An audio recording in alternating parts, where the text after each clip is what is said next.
Have you ever wondered how a single disease could wipe out a third of Europe's population in just a few years? It all started in Asia around the early 1340s. A silent killer known today as the bubonic plague, or more ominously as the Black Death, began its deadly journey. It was not a respecter of borders, and the vast trade routes of the time served as the perfect highways for its relentless spread. Imagine the bustling trade hubs of Asia, filled with merchants from all corners of the world. Amidst the exchange of goods and ideas, something far more sinister was also being traded. A disease lurking in the shadows, ready to spread its deadly tendrils far and wide. Fleas, nesting in the furs of black rats, were the unsuspecting carriers of this devastating disease. As merchants journeyed back to their homelands, they unknowingly brought along these tiny stowaways, each a ticking time bomb waiting to unleash a wave of devastation. By the time 1347 rolled around, the Black Death had made its way to Europe. It first arrived in Sicily, carried by 12 Genoese trading ships. The people of Sicily were unprepared for the horror that had just docked at their shores. The disease spread like wildfire, leaving death and despair in its wake. The initial impact was devastating, with towns and cities losing up to two-thirds of their population in a matter of months. Yet the terror of the Black Death was not confined to its physical symptoms. The sheer speed and scale of the devastation sowed seeds of fear and paranoia among the survivors. Rumors spread as quickly as the disease itself, with people blaming everything from celestial alignment to divine punishment for the relentless plague. In a world where medicine was still in its infancy and understanding of disease transmission was virtually non-existent, the Black Death was an unstoppable force, leaving a trail of devastation in its path. Little did the Europeans know the worst was yet to come. Imagine witnessing the population around you succumbing to a disease that knows no mercy. The peak of the Black Death, a grim period between 1348 and 49, was a time when the plague showed no signs of abating. This merciless disease manifested with harrowing symptoms. Festering boils, fever, chills, and an unbearable pain. It was like a ticking clock, with death as its inevitable alarm. The speed at which it spread was unprecedented, faster than wildfire, leaving no corner of Europe untouched. The Black Death wasn't just a disease, it was a spectre of doom that hung over Europe, taking lives indiscriminately. One moment a person could be hale and hearty. The next, they could be on their deathbed, their bodies ravaged by the relentless plague. As the disease tightened its grip, Europe was in the throes of sheer panic. The lack of medical knowledge only exacerbated the situation. Physicians and healers of the time were at a loss. Without a clear understanding of the disease's cause or how it spread, their attempts at treatment were akin to shooting arrows in the dark. Bloodletting, lancing the boils, even bizarre rituals involving animals were all desperate attempts to combat the invisible enemy. But none of these methods worked. The plague was an unstoppable force, a tidal wave of death that swept over towns and cities alike, leaving devastation in its wake.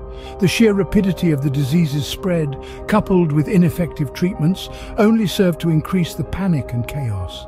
People were dying faster than they could be buried. Entire families were wiped out, leaving homes deserted and personal belongings untouched. The streets were eerily quiet, the only sound being the tolling of death bells. The Black Death was a grim reaper, cutting down life with ruthless efficiency. As the death tolls rose, the once bustling cities became ghost towns. The vibrant tapestry of European life was replaced with a grim canvas of death and despair. With death tolls rising, Europe was thrown into chaos. Can you visualize a society where death is so common that the living have no time to mourn the dead? The Black Death, which ravaged Europe in the middle of the 14th century, was a cataclysmic event that altered the social and economic fabric of the continent in profound ways. As the plague swept across the land, entire villages were abandoned, their inhabitants either succumbing to the disease or fleeing in the hope of escaping its grasp.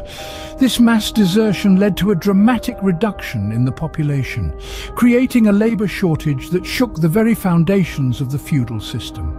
For centuries, This system had defined the social and economic order of Europe, with the majority of the population living as serfs, bound to the land of their lords. But with so many lives lost, there were not enough hands to till the fields, tend the livestock, or perform the myriad tasks necessary to keep the manors running. In this new reality, those who survived found themselves in an unexpected position of power. With labour in high demand, they could command higher wages and better working conditions. This shift in the balance of power marked the beginning of the end for the feudal system, setting the stage for the rise of a new class of wage earners and eventually the emergence of capitalism. But while these economic changes were significant, they were only part of the story. The social impact of the Black Death was equally profound. The relentless march of the plague, the sight of abandoned homes and empty streets, the unending toll of the death bells, all of these left deep psychological scars on the survivors. Trust in traditional institutions eroded, social bonds frayed, and a sense of doom and despair pervaded daily life. The Black Death was not just a health crisis, it was a social catastrophe. It was a time of upheaval and change, a time when the very structures of society were tested and found wanting. But out of this crucible of suffering and loss, a new world began to take shape, one that would be forever marked by the shadow of the plague. What happens when a society that leans heavily on faith is faced with a crisis of such magnitude? This question was starkly illuminated during the dark period of the Black Death, when the disease's relentless march through Europe didn't spare even those within the sacred walls of the Church. In the 14th century, the Church was a bastion of faith, hope, and solace. It was a beacon of light in the labyrinth of life, guiding the masses through the murkiness of existence. But when the Black Death arrived, the Church's influence began to wane. Its inability to prevent or cure the disease led many to question its power and the divine protection it promised. It's important to remember that during this era, religion wasn't just a matter of personal belief, it was a social and political force, interwoven with every aspect of life. When this force faltered, the repercussions were far-reaching. The Church's inability to provide an effective response to the plague led to a significant decline in its influence. People began to question the Church's teachings, its authority, and even the existence of a merciful God. After all, how could a loving God allow such suffering? This crisis of faith spurred the rise of heretical movements, as disillusioned believers sought answers outside the orthodox teachings of the Church. The Flagellants, for example, believed that the plague was God's punishment for humanity's sins. They subjected themselves to public whippings in an attempt to atone for these sins and appease God's wrath.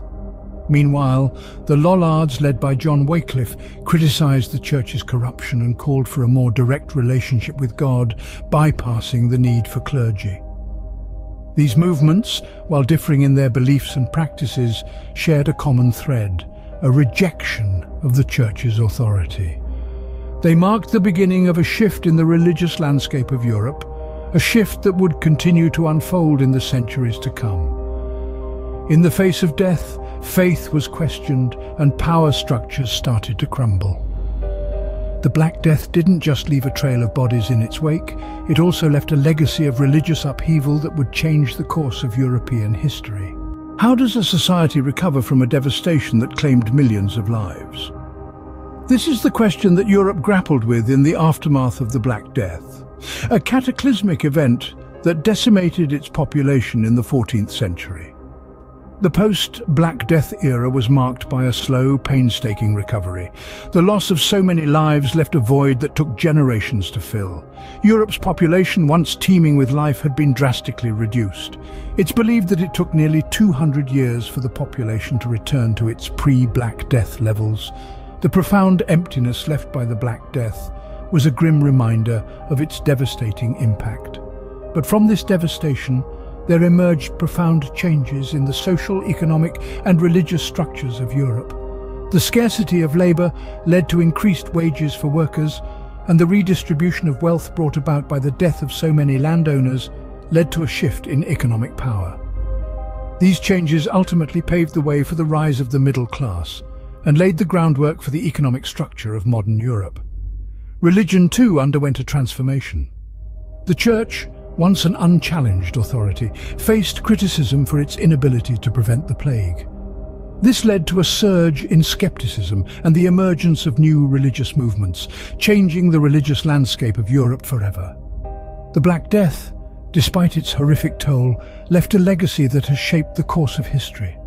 It brought about changes that would have been unthinkable in pre-plague Europe. Its aftermath, as grim as it was, led to the birth of a new Europe, one that was more diverse, more dynamic, and more adaptable. So, when we ponder on the question, how does a society recover from a devastation that claimed millions of lives, we see that it's not just about recovery, it's about transformation, it's about rebirth. From the ashes of the Black Death, a new Europe was born, forever shaped by its darkest hours.